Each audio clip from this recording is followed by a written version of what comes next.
Welcome back, everybody, to Rock Resurgence Radio. My name is Chad, the host, and we got some new faces on the screen here. Well, not one new face, I should say.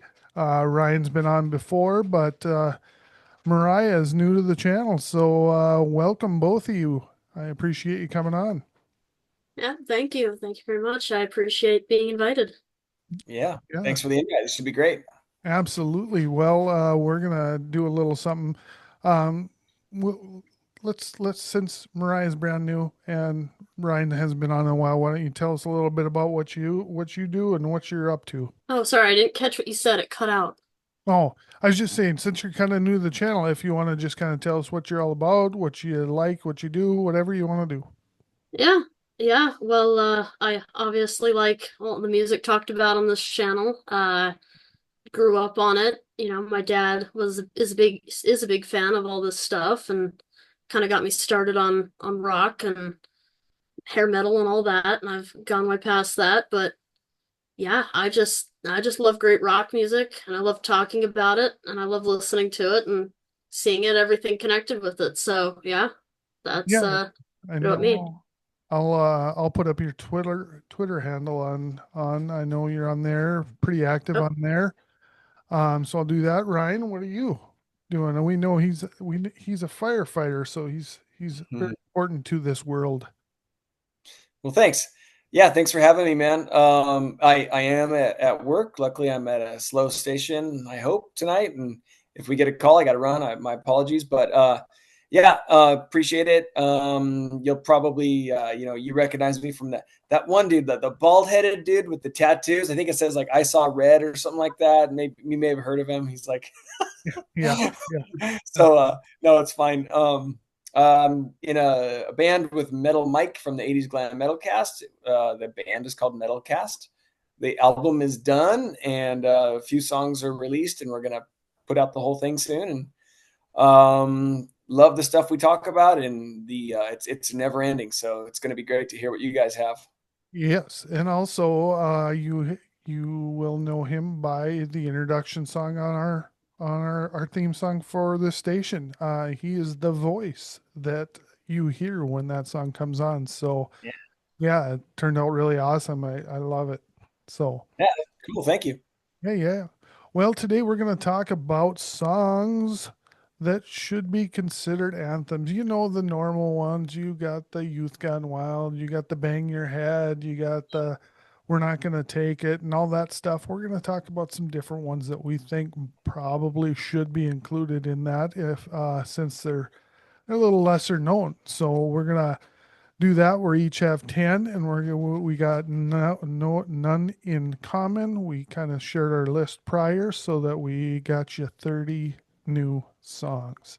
Well, not new, but anyway, so we're gonna start off with Mariah. What's your number 10? Yeah, my number 10 is off one of my favorite albums of all time, which is Hysteria by Def Leppard. There's a lot of songs on there. You could go with pretty much any of them, but I feel like Gods of War is one that gets more overlooked on that album.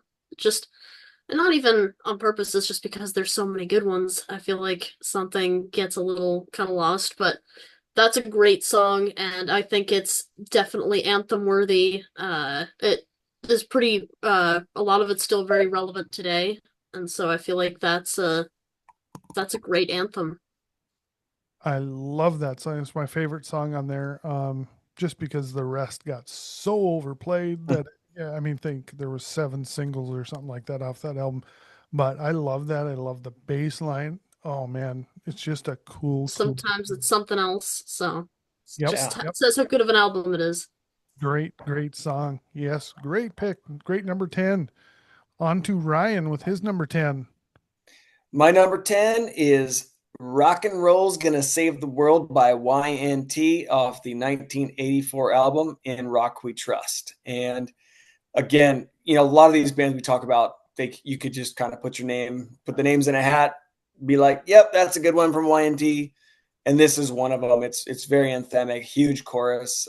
They kind of beefed things up in the mid 80s, and this is one of them. So they still play it live, which they still kick ass live. And this is one of their statement songs.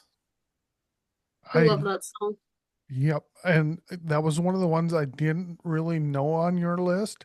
As we talked before, I'm kind of getting back into Y&T. I was kind of a little bit involved with them early in the 80s, but kind of got listening to them again, and I listened to that song, and it was very good. And like we talked about, man, they just don't put out really any clunkers. No, not one in their entire catalog. Yeah. So great pick. Great pick.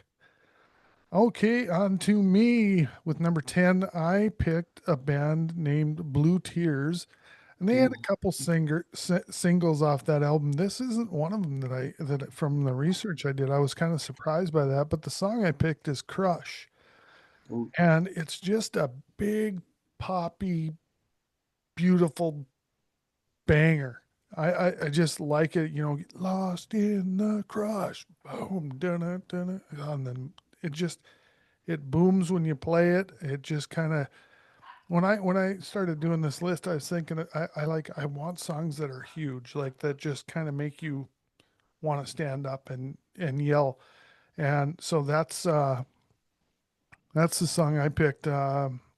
It's got some great lyrics: reckless, lost in the crush, a reckless emotion, saved by the power of love. It's just oh caught in the crush. That's the one, That whole album is huge. Everything, even the ballad is huge. Like right? think about it in your head, like the drum sound, the Hmm. vocals. They do the na na nas in the song you're talking about, and they just go on and on and on and on and on. And yeah, that chorus, it's like each one of those phrases could have been a chorus in itself. I know. I mean, it's an album that was, I mean, I don't know. It just didn't go anywhere. I mean, it came out in 1990, but I thought with their sound and the poppiness kind of reminds me of like a Danger Danger. Yeah.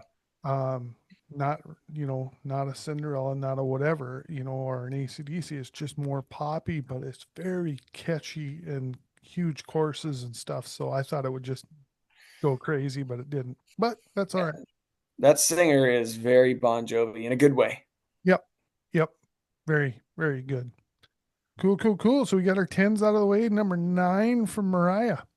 Yeah, first I was gonna say that wasn't a song I was familiar with prior to the video, partly just because I don't think that band is available on Spotify or anything like that, which is where I listen to music a lot, which is unfortunate because it should be.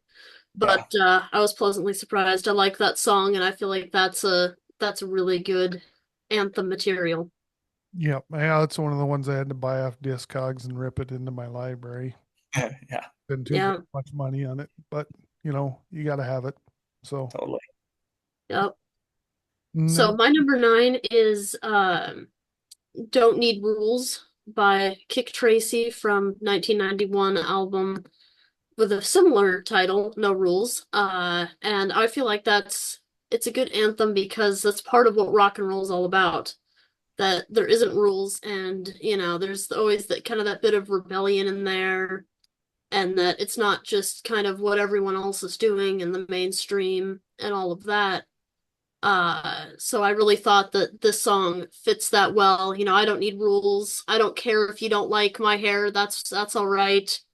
I don't need a license to drive my life. Now rock and roll. And I feel like that's at least part of what, rock and roll is all about or was supposed to be about. So I thought that was a great anthem. well said. Well said. I love that song. That was on my list as well, but you guys seen my list. It was huge. I mean, just kept going. I'm like, holy shit, I end up with like 65 of them. So great, great, No, great. I know. I kept remembering songs or finding songs, and I was like, oh yeah, that one. And Yeah. that. So Yeah. just with that in mind, there may be a volume 2 of this. Just Yeah. putting that out there. So great pick. Ryan, Number 9. That's where I got number Shoot 9. Down the Night by Banshee off Race Against Time 1989. And I think this was my number 1 album from 1989 when I did the Hair Metal Guru channel. And it was kind of shocking, but that's how much I love this album. For those that don't know Banshee or that kind of saw the name and skipped over it, the dude has one of the best voices in rock. It's insane. And that album is like this perfect, it's just on the cusp the whole time of being like shredding metal, but they give you that element of like melodic in there with so many songs. And this song was the single and video, and it's probably the most poppy. So, kind of had to sell the album like that. And the rest of it's just like hard killer shit. Nice. Yeah, and like we talked about before, I had this in my library, but I got so much shit in my library that I don't listen to it all. So I had to go listen to this one too, and I was like, "Damn, that's good." Now I got these guys. So yeah, Yeah. repick. So let's see, me, right? Yeah. Yep. Me with number 9. Okay, so this band I picked at number 9, I picked Manowar, "Fighting the World," and this song was huge for me in high school. My friends Jamie and Carl and we listened to this album so many times. There's another song on there called "Blow My Speakers," which is Yeah. great, and that could have been on here. "Carry On" is huge. "Defender" is huge. But I picked this one because of the message in it. Um, so, "Fighting the World," it goes, "Fighting the world every single day, fighting the world for the right to play heavy metal in my brain. I'm fighting for metal because it's here to stay." And then it goes on, "Fighting, fighting, fighting the world." So these guys are really cool. They're like Viking rock, you know what I mean? They're cool. They're from, I never knew that, but they're from US, and I would have thought they were a European band because of Yeah. what they sing about, but they are not, and they kick ass. And that guy can sing like nobody's business. And the guitar player's awesome. The drummer's awesome. I mean, they're really, really good. Right. That's why they made my list. Good. It's a good album. Yep, I like it. Mariah, right? Yeah, so yeah, number 8, I have one of my favorite songs by this band that deserved better than to be stuck on I believe a compilation is where it's kind of first ended up, or the Supersonic and Demonic Relics from Motley Crue from 1999, Primal Scream. I think Hmm. that's one of their best songs, and that was probably it was either the first or the second song that came to mind when thinking about anthem songs, because this song just makes you want to stand up and go, yeah. And it's a great song. It pumps you up like an anthem is supposed to do, and it just really, to me, is what an anthem is all about, kind of, where it's like, no, I'm not beaten down, I'm not pushed down, don't put that on me, you just got to scream and shout and say hey. And yeah, it's a great song, and it deserved better than where it was stuck on, even though it got a decent amount of play. So Yeah, well, that song was the reason why I'm so bummed that they didn't stick with Vince is because that was on Decade of Decadence, and that's where it debuted. okay, And so, that's what it was. Yeah. yeah, so that came out in 91, and that Rock and Roll Junkie, Angela were the new songs, and Teaser, even though it wasn't brand new, it was from a few years prior on a compilation. But those 3 songs that were brand new, that was such a killer direction for Motley Crue, and especially Primal Scream, because if they would have stuck with that recipe for another Vince album, just a little bit harder with Primal Scream, like, dude, that's a lot of people's favorite Motley song. So great choice. Yeah, I forget that it was on the Decade of Decadence, mostly because again, Spotify, the only place that it's on is that Supersonic and Demonic Relics. And so I was like, Yeah. wait a minute, I don't know if that's where it first was, or yeah, Yeah. no, it's a great song, and it deserved kind of better than where it ended up. Yeah. 100% agree. I love that song. It's huge, and I agree 100% with Ryan. If Motley would have stayed in that lane, Yeah. gotten a little heavier, kind of back to the roots of "Shout at the Devil," and just went that way, I would have, I mean, I got Motley Crue tattooed on my arm, so they were a huge influence on me their early days. But if they'd have stuck that course, they'd still be in my top 3, Yeah. because it was bombastic, to say the least, and the bass. This is Yeah. killer. I love it. I mean, a little more prominent bass, which you didn't really hear in Motley Crue songs before. So yeah, just booms. Love it. Great pick. I was going to Yeah. say, when you said the Gods of War bass line, I was like, when you said that, it triggered my primal scream. And I was like, that's another one. And then Mick's guitar solo in that song is amazing. Like it's basically like a blues guitar solo, which is kind of crazy that it's in such a hard song, but it works really well. Yeah, it does. And if there had been an album of stuff like that, that would have been great. And I love Motley Crue 94. I don't love the next two Vince albums after that. I love Saints of Los Angeles as well, but I would have loved an album that was like that. I think that would have been, or mix of that and stuff like Angelo, which I also like. That would have been really, really great. And I'm a big Motley Crue fan. I love that. Great. Yep. Very, very good pick. I love that pick. Who are you on to, Ryan? Yep. Yeah. Well, here we go with Yngwie Malmsteen doing the song called Teaser. And this is from the Fire and Ice album from 1992. And he had Goran Edmonds singing at this time. And it's a very simple chorus, very simple title, just one word, but it's like Keel, 1987 Keel, huge. Like they used so many voices to just say the word teaser, and you're like, whoa, this is off like an Yngwie album. Like between the one Eclipse and Fire and Ice, he kind of ditched the speed shit and went melodic kind of hair metal, which fit really well. So I really, really like those two albums by Yngwie. And this is one where they really beefed it up again. Cool.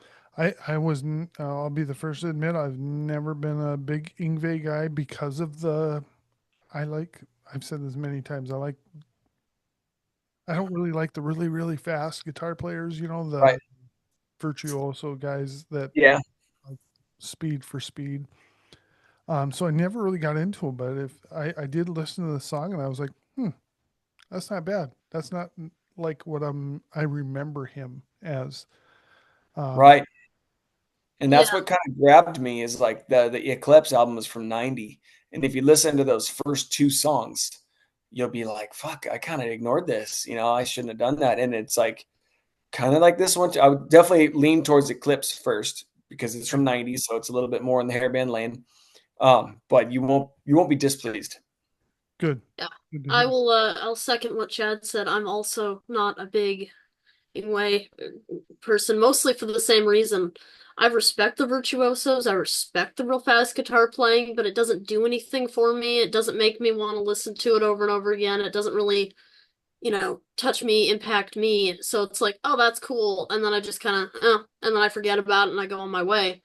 Yeah. But I also listened to this song for the first time because didn't know it. And I was also impressed. I was like, wow, that's different than I was expecting. That's better because I saw that on your list and I was like, really? Yeah. I Well, was kind of the same way. the first two Yngwie albums kind of throw people off, I think, because they're this. Mhm. And you're like, oh my God, like this is a bit much, And then he really mellowed it out, like Trilogy, Odyssey, Eclipse, Fire and Ice. And then he just kind of stays in that hard rock lane where he does some speed shit the rest of his career, obviously, but it's mainly like melodic, like crunchy shit. So yeah, good to get into something new. Hey, Yeah. another one. Now you can quit your job and listen to all of Yngwie shit. Yeah, exactly. I mean, it's just, yeah, I was with Mariah. I was like, what? Ingve? But Yeah. I'm this old. I remember when I don't remember which tour it was, but his shirt said Ingve who? And then on the back it said Ingve fucking Malmsteen. That's who. Nice. That was one of his tour shirts. Nice. Yeah, so that's pretty cool. Yeah. Anyways, yeah, I'll definitely check it out a little more. Because that song was pretty damn good. Yeah. Good pick. Cool.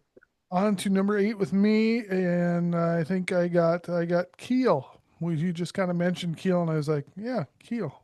Nice. They're one of those bands that just fucking didn't go anywhere, and they should have because they freaking rule. The song I picked is "The Right to Rock" off that titled album. it's such a this is such a fucking anthem. It's just, oh my God. I mean, come on. The name of the song is Right to Rock.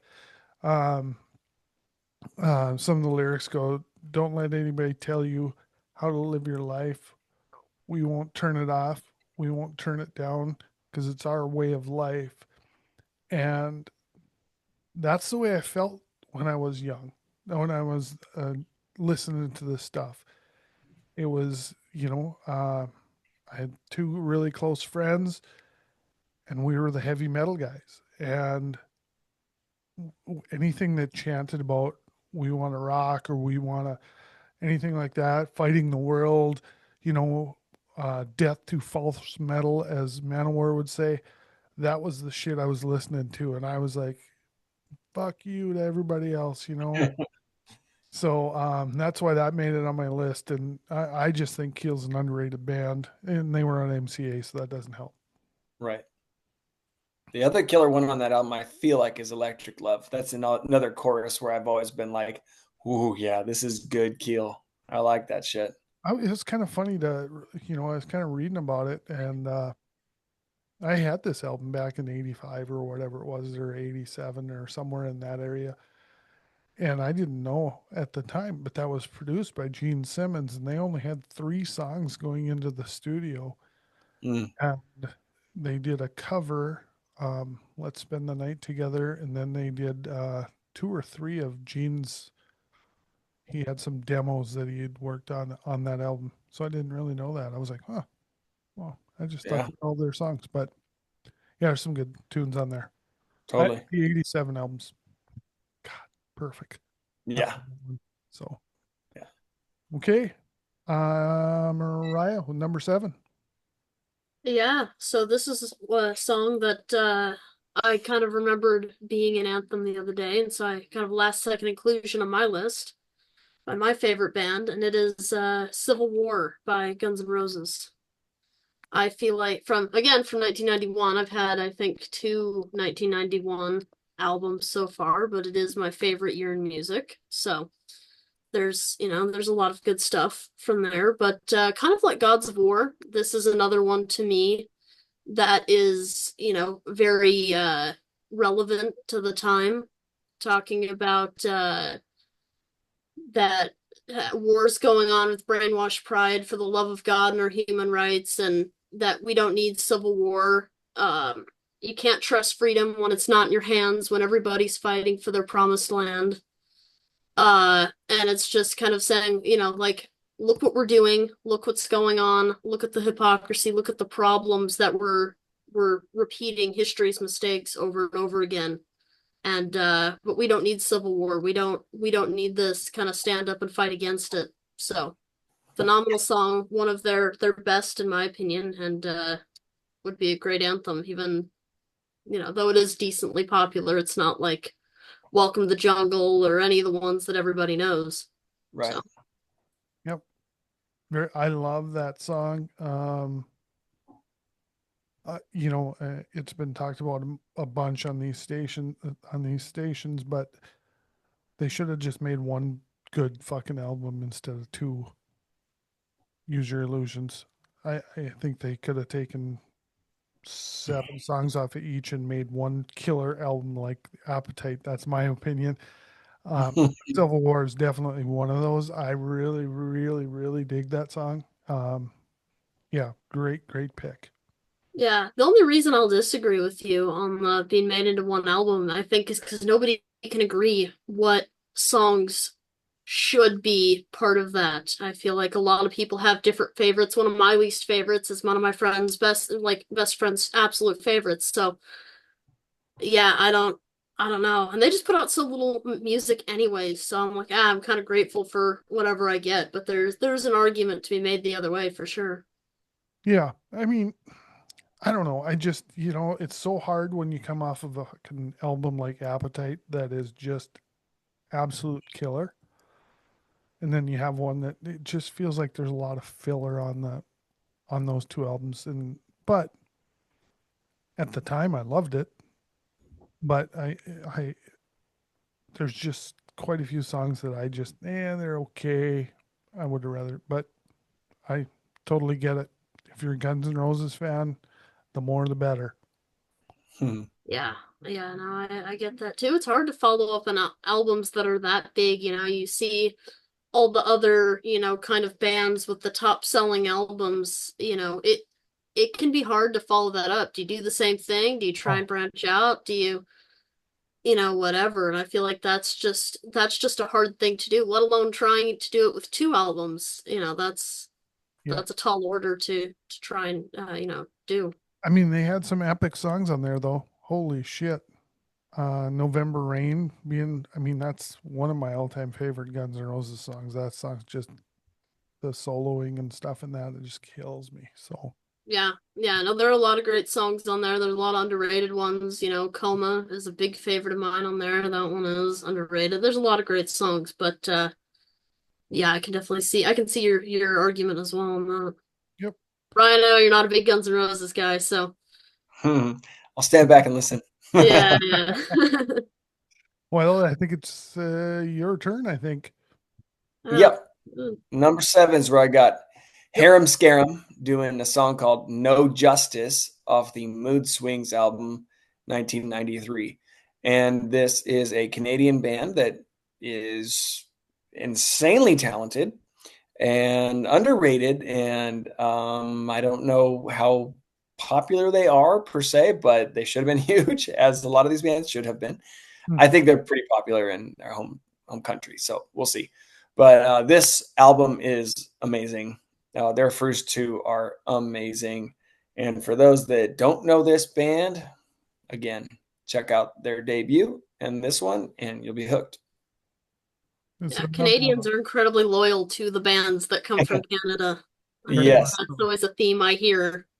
I hadn't heard this song before, and I listened to it, and I really liked it. I thought it was really good, and it immediately made its way, to my playlist and all that. I just need to check out more of them. That's a band that I've been hearing about. There's just so much. I just haven't gotten around to them yet. So that was a great song. Yeah. It's kind of, Ryan and I were talking a little bit before you got on. It's just like you almost have to quit your job if you want to listen to it all.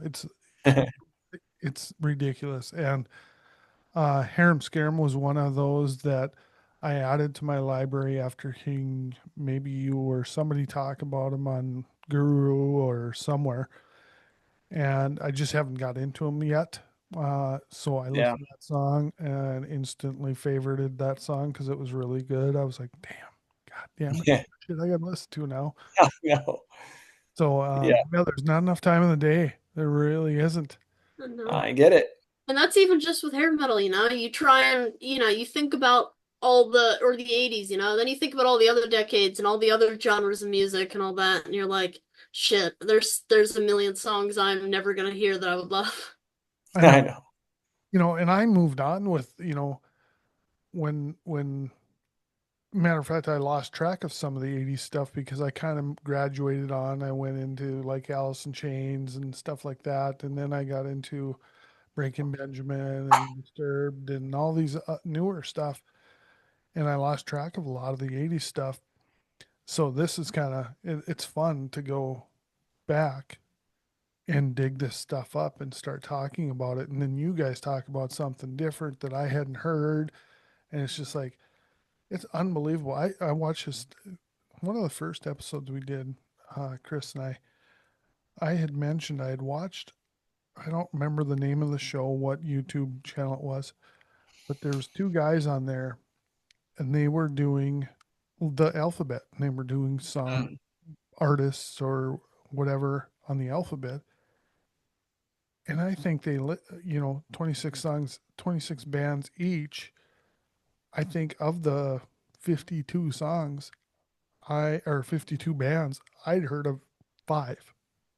And I'm like, what? Metal Mike and I did that twice, I think. And it's so funny. Maybe it was Metal Mike. I don't know. But I hadn't heard of any of these goddamn things. So I have a piece of paper written down with a bunch of these written down, and I still haven't went and checked out all these bands because I'm like, holy shit, I got to check these out. But so I still got the list. So nice. We'll get to it eventually. Yeah, just when you think you know a lot, you Um, listen to something and you're like, man, I feel like I don't know anything, even though I have thousands and thousands of songs, saved and all that. right? I mean, oh, that's one of the things when we did the exit interview with Chris, and he goes, what's something you learned or something or whatever?" And he goes, "I learned how little knowledge I have about this music. I thought I had a lot of knowledge until I met the other people that were doing this, and they're just like," he goes, "it's just stupid the amount of stuff these people know." And I go, "I know, but it's still fun." Yep. Oh, Yeah. it is Yeah, and you crazy. can learn from them. That's the best part, you can get a 100%. shortcut to learning music that maybe took them forever to find. Right. Yeah.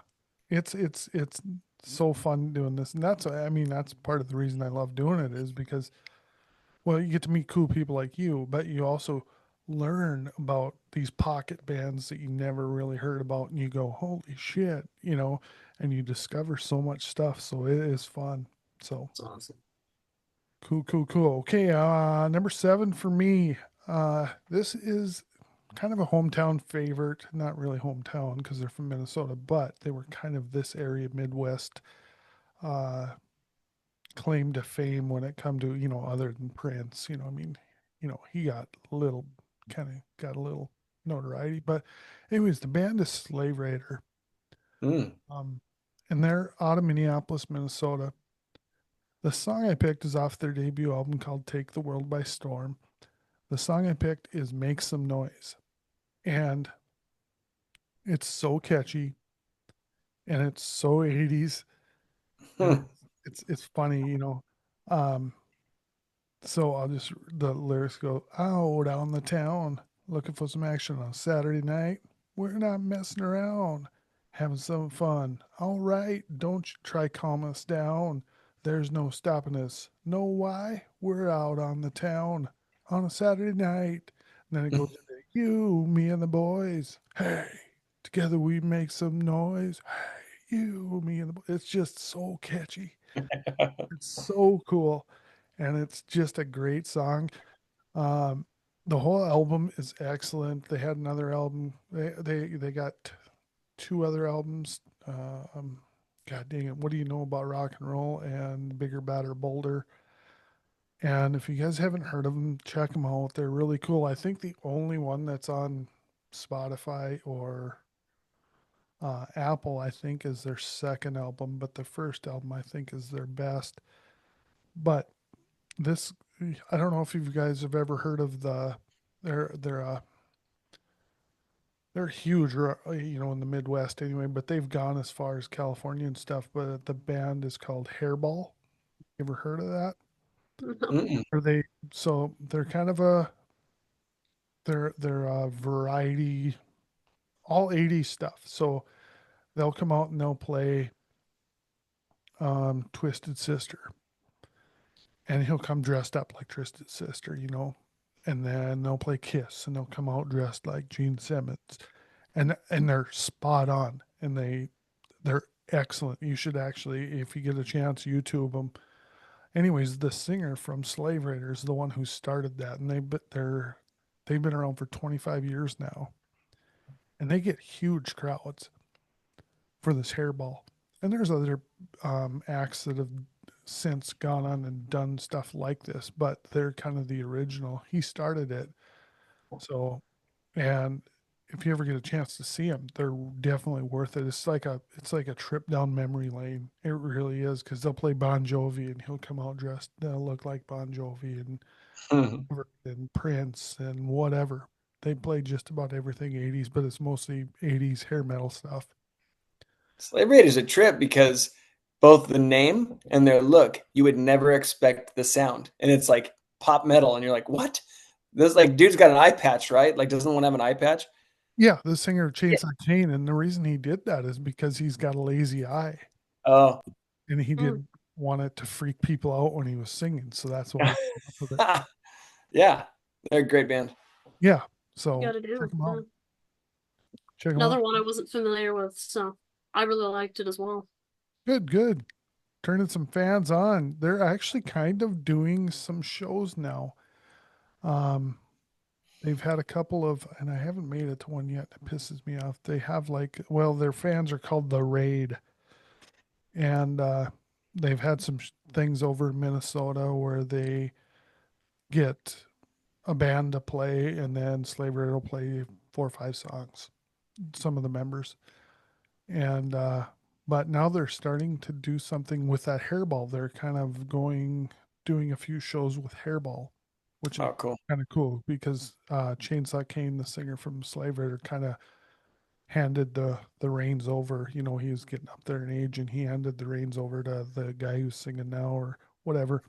But he's still the owner of the thing or whatever. So Cool. yeah, if you ever get a chance to see him there in your area, boom, go check him out. So where are we at? Mariah? 6? Yeah, number 6. Yeah, so my number 6, this is the newest song on my list, probably the newest on anybody's list, because it's from 2016. And it's called We Will Not Go Quietly, and it is by 6 AM, which is Nikki Sixx's band after, well, one of his bands after Motley Crue. And I'm a huge fan of them. I just bought they put two albums out in the same year, not the same day like Guns N' Roses did, but same year. Just bought it on vinyl. But this one is off of their the first one, We Will Not Go Quietly, which phenomenal song. It just totally feels like an anthem, talking about, you got to burn it down, you got to blow it up, you got to give them hell, you got to pull the plug, you can run away and you can kill the beast. You can try to kill yourself, but you can never kill me. And then, hey, if this is how the world will end, you can burn it again because we will not go quietly. And it just feels like kind of like Primal Scream, again, an anthem that you just kind of, stand up and go, yeah, to. Phenomenal song. I don't know how it wasn't. It's not even the biggest song on the album. I don't really know how that happened, but phenomenal band, phenomenal album, and really, really great song. You have anything, right? No, I've never really listened to 6 a.m. Okay. Yeah. 6 a.m. Love their shit. I actually saw them. Who the hell they opened for? I don't remember who they opened for. Shinedown, I want to say. And that's the first time I seen Nikki not in Motley Crue, on a different thing. And plus they had DJ Ashba as the guitar player, and the fuckers guy is amazing. Holy shit, I didn't know he could play that well. But Yeah. anyways, so 6 a.m., big fan. I love that song. I hope he does more of it because I thought that stuff was really good. It was completely different from Motley Crue. And the singer, what's his name? James Michael, who is very good. Yeah, excellent. God dang it. They were so good live, and Nicky was just a nutcase. He was running all over like he was 22 years old, and DJ was just lighting it up, and God dang it. That was a good show. Yeah. Matter of fact, I bought a hoodie there. It was a really cool ass hoodie. I'd show you. Oh, that's awesome. I really want to see them live. I wish that they were playing. I wish that they'd make more music. They put out just, the other week, the Prayers for the Blessed, Prayers for the Damned, like double album on vinyl with like deluxe edition and all that, which is great. But I would love a lot more. Their 5 albums. I don't even think there's a bad song on the 5 albums. I mean, it's all great, and I'm disappointed that he's not doing more with that because Yeah, such a big fan. yeah. He did really good. That's weird. It's hard to go from your main band and go off and form something else that's as good as that. So I thought that was pretty cool, and it's a different vein than Motley Crue. It's not 80s. It's current sounding and just sound and really well written songs. And so yeah, I kind of wish they would do some more stuff too. Yeah, yeah. I know it is different, but they had decent success with it too. Some of their songs Yeah, found pretty decent success, and for sure. yeah, it's a bummer Yep. Yeah, I hope they do some more. So good pick. too. I want to see them live. I was excited when I saw that on your list. I was like, oh yeah, 6 a.m. Nice. So we Yeah, are you should check them out, Ryan. I will. Yeah, they are. Yeah, I mean, it's more modern sounding. It's not 80s sounding, but it's really solid rock and roll. It really is. So, but we are on to you, Ryan, with number 6. Yep, here's what I got. Hurricane doing Rain of Love off of the epic Slave to the Thrill album from 1990. Again, you could choose several songs off of this album. This was my choice Hurricane album by far. This song's huge. I mean, it starts off with thunder and lightning, and rain, so it kind of says it's going to be big, and it was, and I love it, and I listen to this album all the time still. Awesome. I as far as Hurricane goes, I don't know that album as well. I knew the first 2 albums a little more, so I had to go re-listen to that song. I'd heard it, but it'd been so long, and I'm like, God dang, that's another band I got to start listening to more again. I mean, it's just it's on and on. You just stumbled into something, and yeah, really good song. I liked it a lot. Yeah, and the next one on the album is Next to You, and that's the single. Yep. That one is so good too. So yeah, that was a point I made today. I actually wrote that down and listened to Hurricane Slave to the Thrill because nice. I was like, I gotta listen to that one. I know the first 2 fairly well. That one I don't know very well. So yeah, I gotta check that out more. Cool. So, okay. Is it me? Yeah, it is me. Number 6. I got Sleazebees here. And nice. It's off their Screwed, Blued, and Tattooed album, which is killer from beginning to end. Could have picked a number of songs off this, but I didn't want to pick the Stranger Than Paradise. I like Heroes Die Young.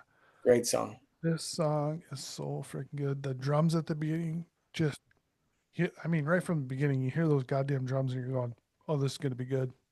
Yep, that's going to be a good one. And it is. It just kicks you in the teeth and keeps on going. I don't know. I could read all the lyrics off of it, but it's just the chorus is like huge and these heroes die young. And it's just, oh God. I love this whole album. And that's another one. I mean, there's so many that you go back and revisit these, and I listened to the shit out of this album when it came out. And then one day I kind of just stopped listening to it, and I went and I haven't listened to it for a long time. I'm like, oh my God, I listened to this song, and then I listened to a couple others today, and I'm like, holy shit, okay, yep. It's a good thing I had the day off to do this. I was like, I'd start on a song, and then all of a sudden I'm 4 songs into the album going, oh, wait, I got to listen to that one by Brian so I know what I'm talking about. Oh, I get distracted. So, anyways, Heroes Die Young, Sleazebees, great album, great song. Awesome choice. Thank you. And we are on to number 5 with Mariah.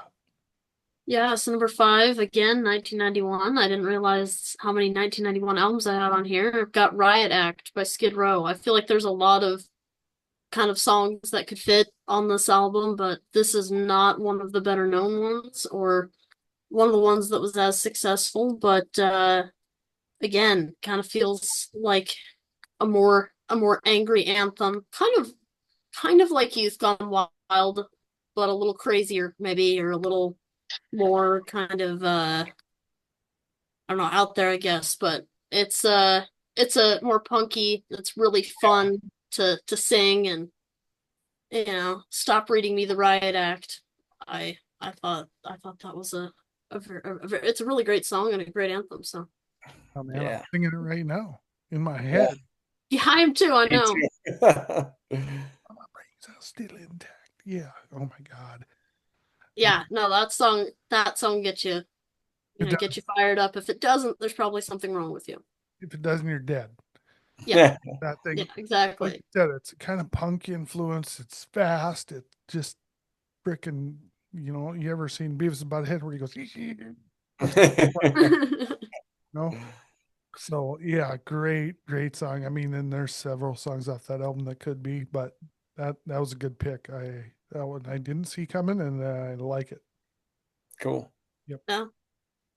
Ryan, what do you got? Well, this was my substitute because I graciously gave Mariah Gods of War. But yeah, there were so many Def Leppard to choose from, and knowing me, I had to have a Hysteria era album track by Def Leppard. So I did Don't Shoot Shotgun. And this is one where you're like, this could have been any other band's number one single, or their first single, I should say, off their album. Yep. But Def Leppard they were riddled with too many on this album. And this is one of forgotten ones, like Gods of War, Don't Shoot Shotgun, Love and Affection, just to name a few. Like, they all could have been the crown jewels of other bands' albums. And they were a little bit lost and buried in this album. But this is one where the chorus is so massive, so perfect. Had to give it some love. Yeah. No one's gonna complain, or no one should complain about more Def Leppard anywhere. No. So, Gods of War, we get to talk about two Def Leppard songs. I Yeah. don't see any bad about that. Not at all. But no, you're right. Excitable, is also another lost one to me. There's Run Riot. It's an insane album where every song is great. Every chorus is huge, and that's such a great choice. Cool. Yeah, great choice. You know what I like the most about that song? And Gods of War was also on my list too. But nice. I had such a big list it didn't. But Don't Shoot Shotgun. I love just the way it starts. Don't shoot. Shoot. And I love the way the drum kicks in. Just the way that kicks in. Oh, I love that beginning. Yeah. It is just super catchy and super clever. And I just like, you don't hear that all the time. And they have such huge backing vocals. I think probably in the genre, their backing vocals are probably the top of the tier right there. It's hard to beat what they do. So great pick. Cool. Yeah, absolutely. Okay, me again? Yep. Okay. I am at number 5. I got a band that probably nobody likes because of the name. And the band's name is The Fags. Yeah. They put out an album. What year did this come out? Had it written down somewhere. 2006. And this song is just a glam fucking anthem. If you haven't heard it, check it out because it's just like, oh my God. I'm just gonna read a little bit of the lyrics here if I can pull them up real quick. It just starts off, well, you're all dressed up with nowhere to go tonight. And you hope for at any minute he'll call, make everything all right. While your friends are out hopping bar to bar. You're all dolled up like a movie star. Grab your keys off the counter, check the mirror on the way out. It's just epic catchiness. And the course is just you're a rock star on a Saturday night, But if you haven't heard this song, don't let the name of the band veer you off because you don't like the name of the band. Because in Europe, a fag is a cigarette. Just remember that. Anyways, such a catchy song. And I don't know if either of you have ever heard it or listened to it because it was on my list.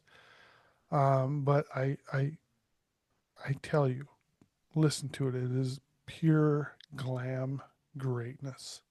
Cool. It's awesome. I enjoyed it. I hadn't heard of the band or the song or any of that prior to, to your list. And I was like, oh, let me check out all the songs of both your lists that I don't know. So I have kind of an idea of what they're going to be like. And yeah, it was a great song. I'm just surprised that was the name. I'm kind of even more surprised that it was the name, even if, it means something different elsewhere, that it was the name in the 2000s, even more than if it was in the 80s. I thought, oh, that's an 80s band. Yeah. Nope. Yeah. Well, I'm glad you checked it out because, the whole album is really, really good. They have some other stuff, and I've checked that out. It's not as good, but this album is really, really good. A lot of good songs on it. So if you haven't heard it, check it out. There you go. Hmm. So we're on to number 4 with Mariah. Yeah, so in terms of time, not moving all that far away from my last pick because this one's just in 1992, Mhm. but it's off of the Keep the Faith album from Bon Jovi again, one of the overlooked songs from this album to me, and one that I was surprised wasn't a lot bigger because it's kind of in the vein of It's My Life and stuff like that, even though, it might be a little less kind of big chorusy, but Blame It on the Love of Rock and Roll. I think it's a phenomenal song. It's one of the other songs that first came to mind when I thought about this, and it's all about, wear my hair too long, play my music way too loud, blame it on the love of rock and roll. I got my vaccination from a phonograph needle. I'll never grow up, I'll never grow old. Blame it on the love of rock and roll. And it's a phenomenal song. It's a phenomenal song to sing along to and to rock with, and yeah, it's a great anthem, and I'm surprised it wasn't bigger on the album, even though there's several great songs on there. I don't know that song that well because I we did that episode where it was like albums I ignored, and this isn't one of them. Yeah. But like the lyric you just read, that's the same as the David Lee Roth. A little ain't enough. Was vaccinated by a phonograph needle one summer break. Remember that? And a little ain't Oh enough. yeah, I don't listen to It's much David Lee. the I don't same listen to song. much David Lee Roth. It's not a guy I listen to a lot of, but I think I do know that. But Yeah, that's yeah, funny to that's say. interesting. Well, Bon Jovi stealing shit again, just like he did from Joel Ellis, apparently. Oh shoot. That's funny. I'll be honest, I don't know that song, so I and that's why Yeah, I didn't listen to it today. I missed that one or something. Oh, that's a good one. It feels like a rock anthem for sure. So cool. had to be on my list. Good. Awesome. Ryan. All right, number 4. Here's where I got Love Hate doing Blackout in a Red Room from that album title from 1990. And it's weird because this is really like this is it. This is where I stop on this album. It's a little bit different. The rest of it, it's not like this. It's not like a glammy hard rock album to me. It's just like got a little too much to it. So I love this song. It's a total ripper. The screech in his voice is killer. The video's killer. And this was like one of the first ones that popped into my head when you introduced this topic. I'm like, yeah, it's one of them. So yeah, you can't deny this dude's voice. Jizzy Pearl. Yeah, Brian is in love with these guys. yeah, And Yes. I'm with you on it. I love that song, but I just it didn't grab me. And I tried since Brian's a huge big proponent of it. I just tried again, and it's still Blackout in the Red Room. That's about all I like on that album. I mean, yeah, the rest is okay. There's some stuff that I could listen to, but it's just not something I'm going to throw on very often. But I agree, this song is a killer song. yeah, Yeah, it's a little different. It's in the hair metal genre, the album is, but it's a little more, I don't know, sleazy, little it's just different to me than a lot of the typical hair metal, and I like it, but not like Brian loves it. He's its biggest fan, perhaps. Yep, for sure, for sure. Yeah, what's he always say? These are the guys that are in the back alley shooting up. Fuck these guys, So yeah. they're dirty, sleazy, and nasty. But yeah, but I agree that song kicks ass. So good pick. Good Mhm. pick. So number 4 for me comes from a band called the Four Horsemen, and the song I picked is "Rockin' Is My Business." It's my business, which is weird. I didn't even know that. I knew this is a song I wanted to pick, and I was like, I never knew it was. So on the album, it's M.A. instead of my Oh, Mm. business. So There, it's just a super catchy bluesy. This whole freaking album is so good. Their next album after isn't as good, and this thing was supposed to come out in '89, I think I was reading, and then it got delayed because one of the guys got in trouble, drug busts or something, damn thing like that. If this album would have dropped when it was supposed to dropped, these guys would have been way. They would have been in everybody's library. They Hmm. would have, because it's just that catchy stuff. Just kind of, they kind of remind me in the vein of like a Junkyard kind of Yeah. Faster Pussycat first album, stuff like that. A little dirty, kind of a rocker, like you think of uh like a trucker band or Harley guys driving around on Harleys, those kind of guys. It's just a good straight up rocker. And one of the lines in there on the song goes, "The book of rock and roll, motherfucker, I wrote it." I I love that line. That's so good. always kind of correlated them with Junkyard as well. Yeah, I mean, they got that kind of vibe to them, you know what I Yeah, mean? Yeah, they're totally. blues based and, just, yeah. So that's kind of funny that we do both do that. Yeah. I was trying to think of that today. I'm like, what they kind of remind me of that I can kind of say that people will actually fucking know, Yeah. and that's the one that came up. So, yeah, if you haven't heard it, check it out. Super catchy song. The whole album's good. There's another song in there called "Nobody Said It Was Easy." Great song. There's quite a few songs, but check them out. Yeah, Cool. I like that song. I listened to that today. I think I've heard some of their stuff before, but I don't know about that particular song, and I thought it was really good. Cool. I Glad. second the recommendation. Yeah. So we are under we're getting into our top three, and we're gonna start it off with Mariah. What do you got? Yeah, so kind of like Hysteria, this is a song kind of buried on an album with a ton of big songs, and it's Rock and Roll Ain't Noise Pollution by AC/DC. I mean, it's one of the biggest albums ever. There's three, four, I think, massive songs on there. And but everything is great pretty much. And this is again kind of another anthem similar to the last song, or it ain't noise pollution, it's what we like and it's great stuff. And again, kind of what rock and roll is, it's throw away your fancy clothes. It's not a riddle, it makes sense, and then just talking about how it's great and are you deaf? Do you want to hear some more? It isn't gonna die, it'll survive. There's a lot of good lines in there, but yeah, it isn't noise pollution. It's great stuff.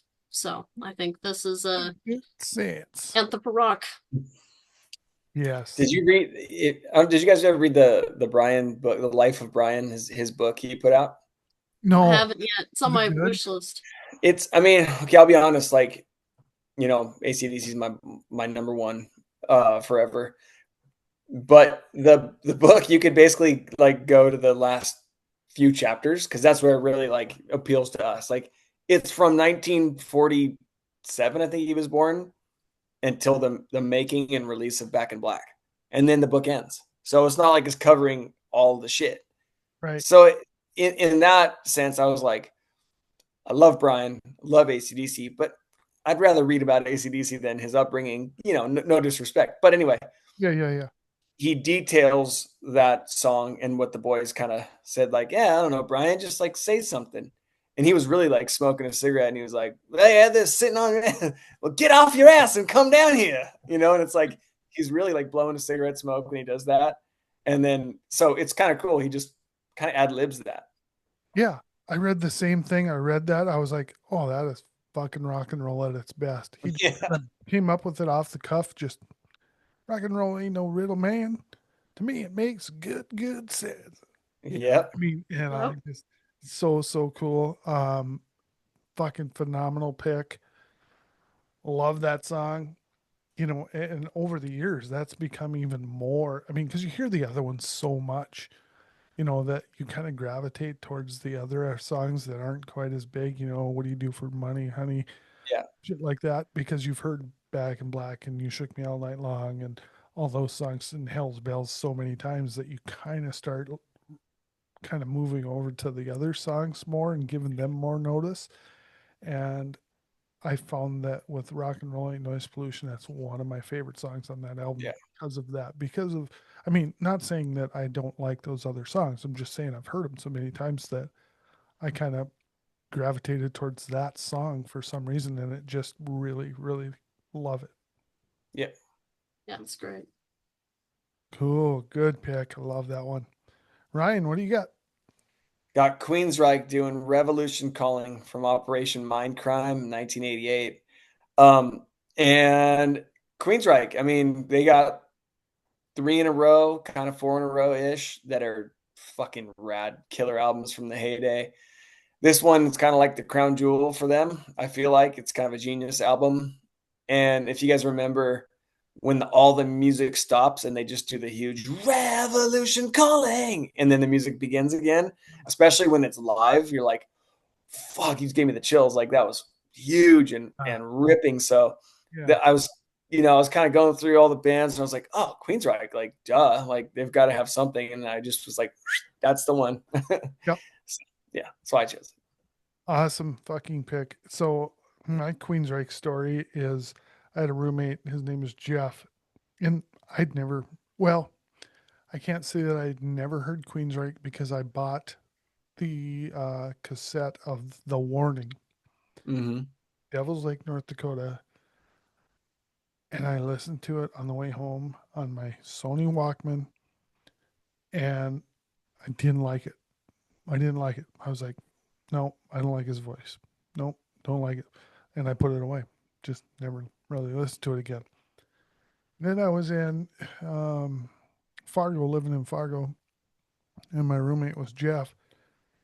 And this motherfucker played Empire every day, 5 times a day. And I just fell in love with it. I just went, holy shit, this is really, really, really good. And so that was my kind of introduction, other than The Warning. And then they played Fargo, the Bison Sports Arena there. They played the whole entire Operation Mindcrime album front to back at that concert. Crazy. And it was insanely good. They were so good live. His voice was so perfect. The guitars were perfect. Everything was perfect. And I can still remember, like when you were just talking about that, when they do that stop, oh my God, in concert, it is just fucking electric. The whole crowd is just nuts. That's cool. So yes, great pick. I love that song. Operation Mindcrime is still Empire's my favorite, just because that's kind of the one I got into him on. But great song, great pick. And Empire's my favorite as well. Empire's like hands down my favorite. But I was going through the songs and I was like, I think Revolution Calling kind of deserves the anthem label because of that. There are huge choruses on Empire, but this was huger. Yeah. I'm trying to think of one. Probably Another Rainy Night off of maybe would kind of thinking that Best I Can was one I was thinking. Yep, that would be good too. Yeah, but Revolution Calling is the right pick. Nice. Because I agree. I love that. Because it is a bigger, more anthemic song. But yeah, great pick. Yeah. Yeah, it's not quite what I was expecting. I saw that on the list and I was like, oh, interesting. That's not, I didn't think of it that way, but yeah, you're right. It's a great song. It's a great album. I did somewhere I was on Twitter, I was ranking my favorite albums of all time, and Operation Mindcrime barely missed it. It's such a good album. And, yeah, that's a great song and definitely fits the label. Cool. Yep. Great pick, Ryan. On to number 3 with me. I got Wasp off their, I think it's just self-titled. Yeah, Wasp. Their 84 album. And the song I picked is I Want to Be Somebody.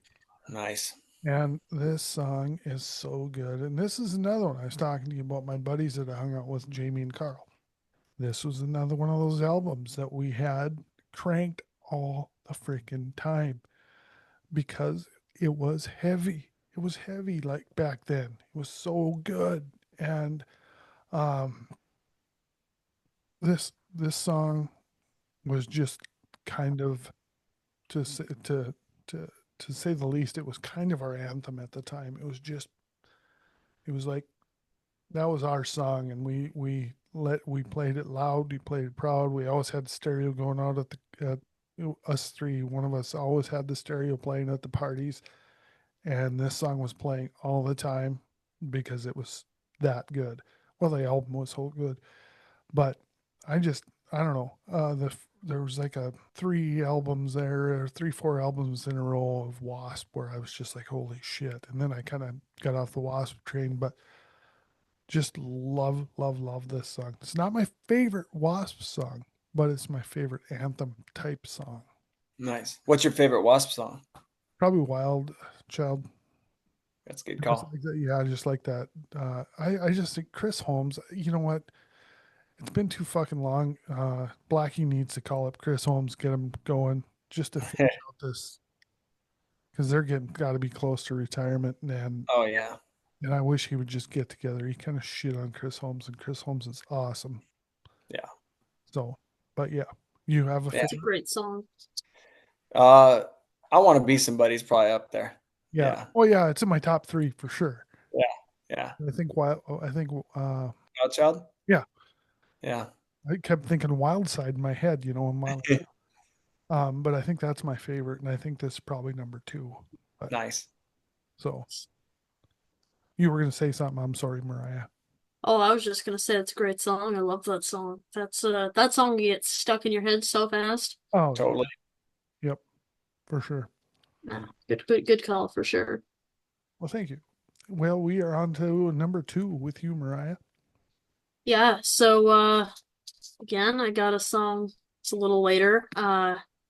And it sounds a lot like hair metal, so I kind of lump it in with them. And it's from 2010. It's called 21 Till I Die by Crazy Licks. And this is the song, probably because I was listening to it right before we talked about doing the video, that I was like, yeah, this has to be on it. That is absolutely an anthem style song, and it's kind of like Riot Act. If that one doesn't get you pumped up and get you moving and stuff, you're dead. It's so good. It's on the short list of songs that I play if I really want to get pumped up, energy, whatever. It's a phenomenal song, you know, whether you're 21 or not. Uh, it's just it's a great song, and it is a song that should have been massive. And yeah, it is the song that came to mind for a song that should be considered an anthem for me. Cool. Yep, good song. And Yeah. I'm a Crazy Licks fan, and I'm not a. I have their stuff. I just haven't dived into it real deep. So I did have to go out and listen to this one. And I was like, damn, that's a good freaking tune. And there's so many of these newer bands, and Ryan and I were kind of talking about that just, you know, he said he has a little tougher time getting into them, but I like hearing that shit. I like newer bands that are kind of reigniting the flame of hair metal. And yeah, that was a good song. I liked it a lot. So good pick. Good. Yeah, no, they absolutely are. I love when bands are doing that because, yeah, there's a lot of newer bands that I can't get into. It's too, I don't know, a lot of them lean like kind of folksy or like singer-songwriter-y or, you know, like kind of that sound of like the 2010s, kind of like Mumford and Sons, but make it a little more rock, you know, stuff like that. And I can't get into stuff like that, or if it feels like a direct copy of something or a parody or Right. you know, whatever. I don't tend to get into those. But there's a couple. And Yeah. Crazy Licks is one that I probably need to dive even a bit more into than I have, but they're one of them that feel fresh but still, you know, carrying the torch, as I said, of hair metal and all the great music that's come before. Yeah, there's a couple of those bands out there that like Crash Diet, I've heard good things about. I've listened to a little bit about them. And I like them. But I got a question for you, just kind of off topic when you kind of said, I can't remember, but anyways, the band that popped into my head was Steel Panther.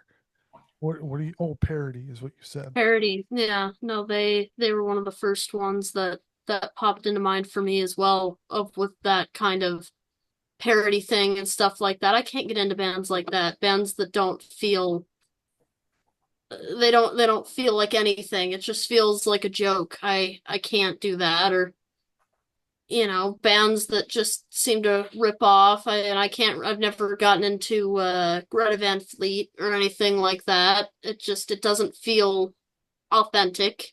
Hmm. But I like bands where it's good stuff, it feels authentic, but it's still true to rock and it's not trying to be something else. It's not trying to be folk music and appeal to rock people. It's not trying to do all that. And unfortunately, there's just not many out there, but there's a few. What are your thoughts, Ryan, on like Steel Panther? Well, it's entertaining and it's really good music, but I'm like, well, I'm never gonna like buy all their stuff because it's funny and they're very talented. Yeah. But yeah, and I saw them live and it was very entertaining and cool, But I like them, but I'm never gonna be like, yeah, Steel Panther's my favorite, because it's like it's a joke, but it's meant Yeah. to be. Yeah, it is. I'm the same exact way. They're very obviously talented, Hmm. but I mean, there's only so much you can talk about sex. And They do a good job of I mean, that. it's like I said, it's kind of a stick. Yeah, It's a whatever. It's kind of a. So I just Yeah, and hair metal was more than that. of exactly, course. and that's kind of where I'm leaning on that. It's like it's almost making fun of almost, but yeah. So I get a kick out of it. Listen to a couple of their songs, but to me, I don't like the message or whatever. It's just like it's almost like it's making fun of hair metal. But Yeah. cool. I was just off topic. I just thought of that, and I was like, I wonder what you guys think about that. Anyways, That's a good question. we're on to Ryan, right? Number Yeah. Number two is where I got Icon doing Two for the Road off of Right Between the Eyes, 1989. And this is one of the big albums for me from 89. Huge voice, huge sound, different singer than the first two albums, which are also great. But this one is chock full of hits. Like you could really go, it's kind of like Hurricane where you could just kind of go down the list and yeah, choose any of them. But this was Taking My Breath Away and Two for the Road, I think were the singles. I don't know which one was first or had a video or whatever. I'm not too good on that. yeah, But this one they pushed and huge chorus. Um, I love this album. I think it's my favorite Icon album. But awesome. I yeah, a huge. I love the first album. That's my yeah, that's my album. I absolutely love that. I had that way back in the day. A buddy of mine, Mitch, kind of introduced this band, and that album just rocks. It's just raw. I love it. And yeah. the next two were a little more produced and bigger sounding, but I liked them. Hmm. I just not like the first one, but I love that. I love that you included Icon because I was thinking about I think I had an Icon song on my list, but I think I had Rock and Roll Maniac, I think, Yeah, first one. But anytime Icon is mentioned or brought into it, I fucking love it because I like yeah. all their stuff. And I think there's talk. I'm on their Facebook group, and there's talk that they're in the studio making some more shit. With So the original guys, right? original guys, yep. That's right.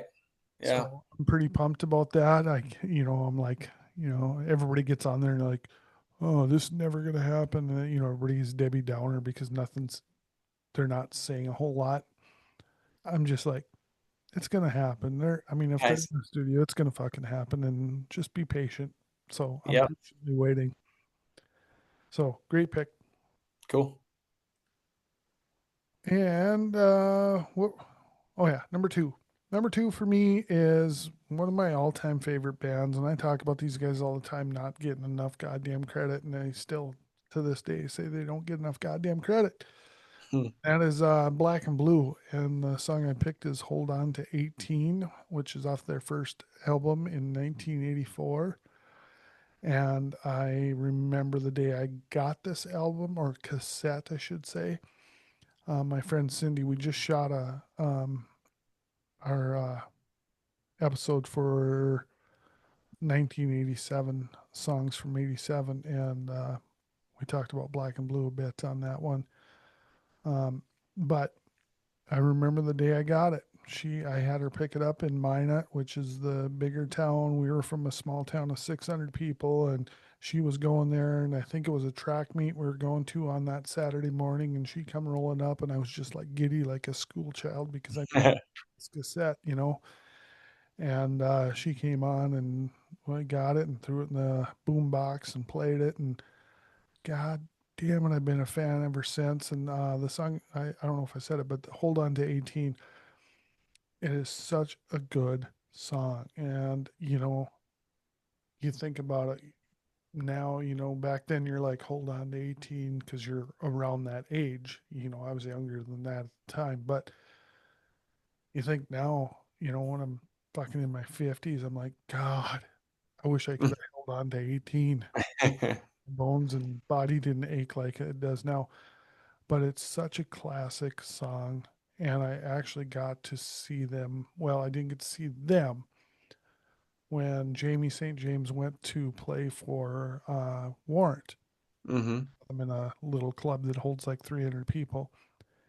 And I was so fucking happy. They played this song, the only Black and Blue song they played, and they played it. So I got to hear him sing it live, and I was freaking happy about that. I was supposed to see him at Rock Timber here uh, last year, not yet. Yeah, not this summer, but the past summer. But my buddy who goes with these things to me moved to Albuquerque, so I didn't go get to see him. So I'm kind of pissed about that. But whatever. Black and Blue.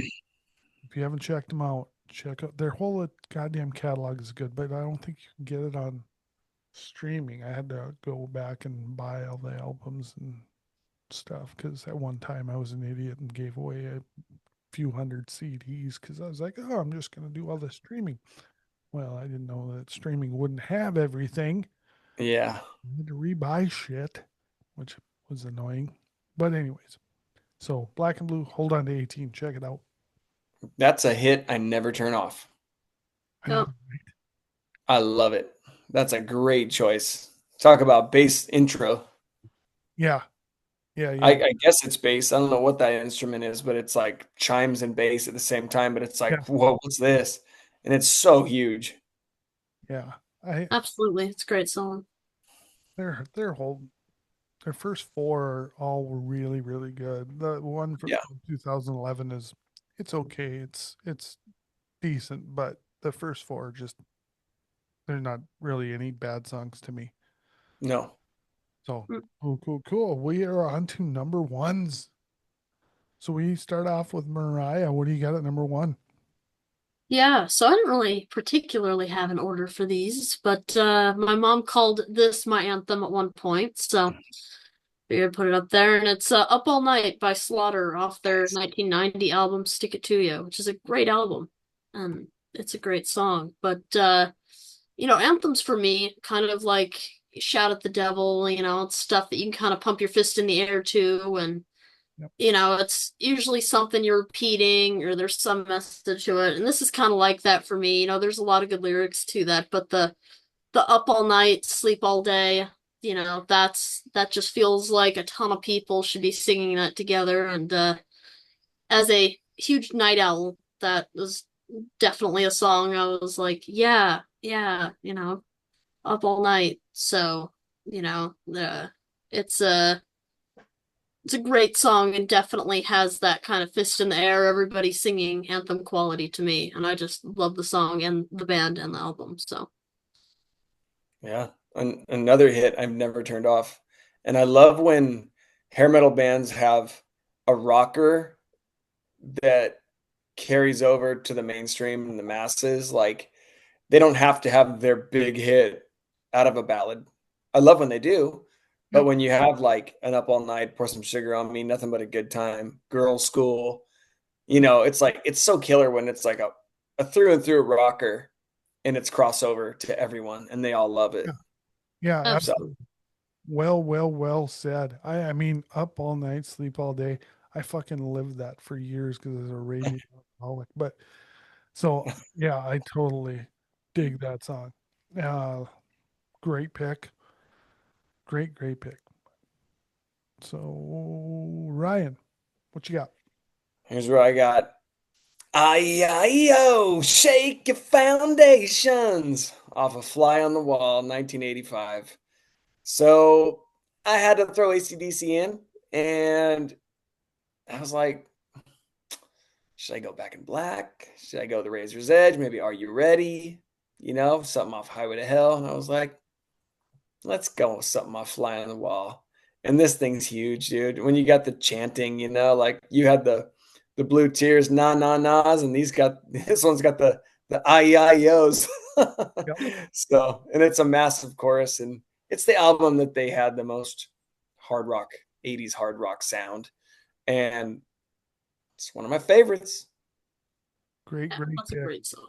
Yeah, I love that song. Fly on the Wall is a great album. Yeah, and that's the anthem. Off that album for sure. I mean, Yeah. there's other great songs on there, Sink the Pink and blah blah blah, whatever. And that's my favorite off the album, Sink the Pink. And it's probably in my top 3 AC/DC Brian Johnson songs is Sink the Pink. But I was like, that and First Blood are just rippers, but this one has the big chorus anthem. Right, exactly. And this is the one that boom, the whole crowd is going to sing to this song when the chorus comes on. So really, really good pick. Yep. Yeah, yeah, it is. And it's also one of those songs where you just see the title and you're singing in your head. You don't even need to hear the song or anything like that. All you need to do is see the title and then you're, rocking, singing to your head. And that's a mark of a good anthem. Cool. One that's so memorable and catchy like that. Cool. Great song. Okay, well, we're on to my last pick, and the pick I got is from a underappreciated band again, in my opinion, and that's Dirty Looks and their 1988 album "Cool from the Wire." The song I picked off there is "It's Not the Way You Rock," and I just love the way this kicks in with the drums. Again, I think I said this before about a song. When it kicks in, you just kind of know it's going to be huge just by the way it sounds, by the way the drums come in. And it's not wrong. It's a huge song. It's got the anthemic chorus. It's not the way you rock, it's the way that you roll. Um, this album was so big that year for me. It was just like, and I told this story on the 87 one too. I remember the day I heard it. I was walking in our high school from one end of the building to the next other end because that's where shop class was. And I'm walking down the hallway, and a friend of mine, Larry, had this song playing on a boombox. And I'm like, holy shit, who is that? And he goes, Dirty Looks. They're pretty good. You should check them out. And I'm like, yeah. I said, that's really good. And we stood there for a minute or so because, you got to get there in a certain amount of time. So I was like, that's really freaking good. So yeah, the next chance I got, I had that cassette, and I still listen to this one to this day quite a bit because I love this album. I think the whole album is front to back, not a bad song. And yeah, so check out Dirty Looks, Cool from the Wire, and the song It's Not the Way You Rock. Nice pick. Great pick. Yeah. It's funny when you mentioned like you heard the opening notes. Yeah. And you're like, I'm going to like this song. Like kind of regardless, Yeah. There's songs and I'm not a guitar player, so I don't know what notes they are, but like there are songs when I'm like Lucky This Time from Mr. Big. Yep. It's just like the most killer open chords in a perfect sequence, and you're like, Yep. I'm gonna like this song. It's just the key it's in. It can't be bad. And I don't know if you could make an album's worth of that secret recipe. It might be another platinum seller, but that's one of them too, where you're just like, I'm gonna like it. Keep going. Yeah. Yeah. It's kind of funny you say that. about that being open chords and stuff and whatever. Warrant songs, a lot of those are like that. Like Blind Faith, it kicks in and you just go, oh, that's tasty. Yeah. You just feel like it's going to be a good song, or I Saw Red, or anything, So Damn Pretty is one of those where Yeah. you're like, here we go. I'm going to like it. Yeah. Just instant right off the bat, you go, this is going to be good. Yeah. Yep. And you can listen to the first Pulls you in. 10, 15 seconds of a song and you're already hooked. You know it's going to be good. So Yeah. Cool. Well, that's it for our top 30 anthems, volume 1. We'll hopefully, I had a big list. They both had big lists. Maybe we'll do this again in another time, another place shortly, hopefully. I hope you guys enjoyed it, and I appreciate you so much for coming on. I really do. Trying to keep this little thing going, and so having you guys on is just wonderful, and I appreciate it very much. Anytime, my friend. This is great. I love doing it. Yeah. Yeah, I do too. Yeah, so you will be called upon again. I guarantee it.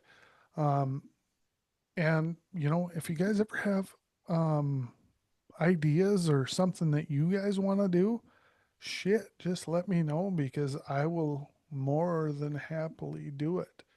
Cool. So I'm always looking for new ideas, because we got several channels that are doing shit, and so anything you guys want to talk about, just hit me up and say, hey, you want to do one on this? And I'll be like, shit, yeah. Even if I don't know shit about it, I'll do it.